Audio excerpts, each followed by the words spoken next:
મહેમાન થઈને આવ્યો, મહેમાન થઈને આવ્યા ભેગા જાય આવો અવસર મળ્યો મને આ પરમ રેસિડેન્ટની અંદર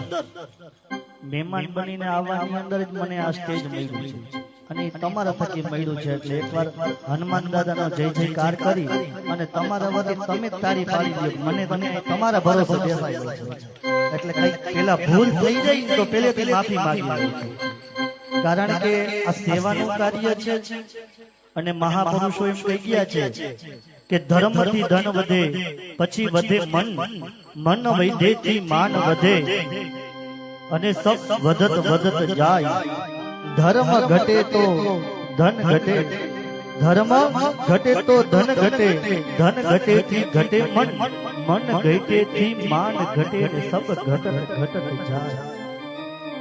જામવંતીએ હનુમાન દાદા ઉપર ભરોસો કર્યો હતો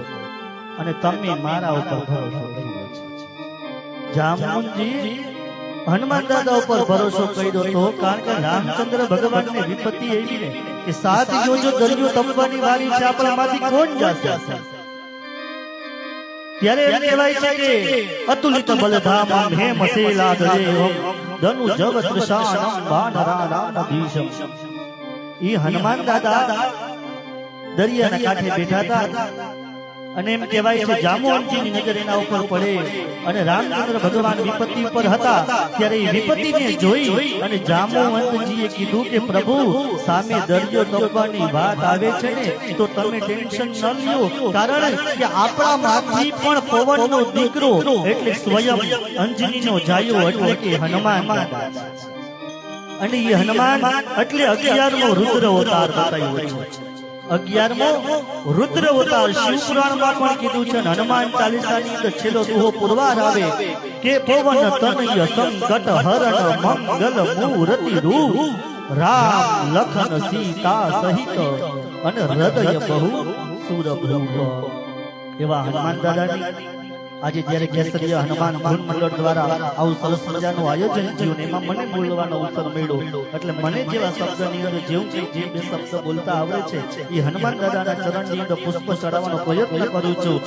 જે અહીંથી એક ધૂન હું ત્યાં ઉપર ભોજન કરતો હતો ત્યાં મને સંભળાવ પોતે ગાયું હતું જિગ્નેશ દાદાનું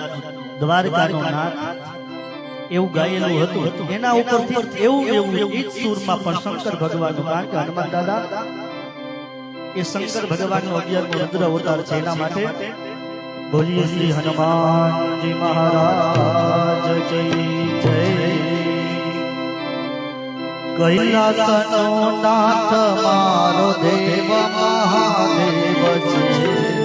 એને મને માયા લગાવી